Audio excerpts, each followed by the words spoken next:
कहानियां हमेशा शुरुआत से नहीं मिलती, कभी कभी वो बीच में अचानक सामने खड़ी हो जाती हैं। मैं नेहा और आज फिर एक कहानी लेकर आई हूँ जो शायद आपकी भी हो सकती है। ऑफिस की पार्टी पूरे शोर में थी, लाइट्स, म्यूजिक, हंसी, और उसी भीड़ में आर्या की नजर ठहर गई। वो चेहरा जिसे उसने सालों से नहीं देखा था, विराट। सूट में वही मुस्कान, वही आंखें, बस उनमें अब पहले जैसी बेचैनी नहीं थी। और हाँ, उंगलियों में एक शादी की अंगूठी थी। आर्या के हाथ में उस वक्त एक अवार्ड था, best employee of the year. Promotion, नया शहर, नई शुरुआत। उसे नहीं पता था कि इसी शहर में उसका अतीत उसका इंतजार कर रहा है। कुछ साल पहले आर्या और विराट एक दूसरे के बहुत करीब थे। काफी हंसी मजाक, वो छोटी छोटी बातें जो हर दिन को खास बना देती थी। लेकिन एक गलत फहमी ने सब कुछ तोड़ दिया। किसी ने कुछ कहा, किसी ने कुछ सुना ही नहीं, और बस गुस्से में इतना कहा गया कि अब कभी बात नहीं करना। दोनों ने सच में बात नहीं की। वक्त बीता, पर वो रिश्ता वहीं रुक गया जहां वो आखिरी अल्फाज बोले गए थे। सालों बाद उसी शहर में, उसी पार्टी में वो फिर आमने सामने खड़े थे।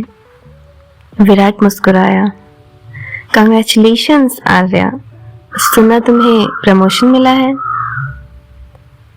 आर्या ने हल्की सी मुस्कान दी, थैंक यू, लाइफ आगे बढ़ गई है। दोनों की आंखों में वो सारे साल तैर गए, गलत फहमियां, गुस्सा और वो अधूरी बातें जो कभी कही ही नहीं गई। म्यूजिक धीरे धीरे धीमा हुआ और आर्या ने एक कदम आगे बढ़ाया। उसका दिल कह रहा था, बस एक बार गले लगकर सब कुछ भूल जाओ, वो सारे साल, वो सारे सवाल सब खत्म कर दो।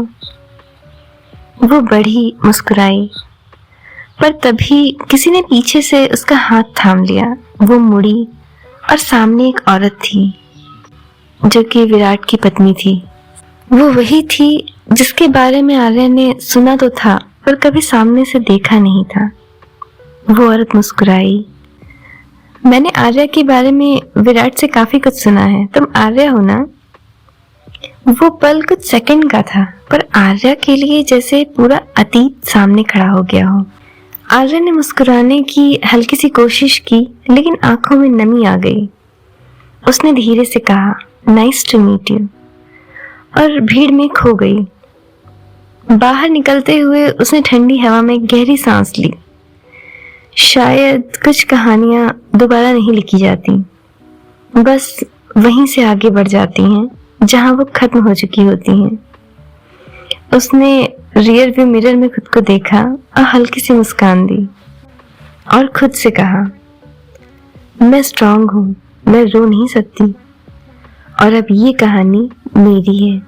जिंदगी कभी कभी हमें उसी जगह ले जाती है जहां हमने कभी नहीं जाने का सोचा होता, ताकि हम समझ सकें कभी कभी छोड़ देना भी प्यार का सबसे सच्चा रूप होता है। तो ये थी आज की कहानी, गलत फहमी के उस पार। अगर कभी किसी रिश्ते में सन्नाटा हो जाए तो एक बार सच में बात कर लेना, हो सकता है कहानी का अंत थोड़ा अलग हो। Thank you.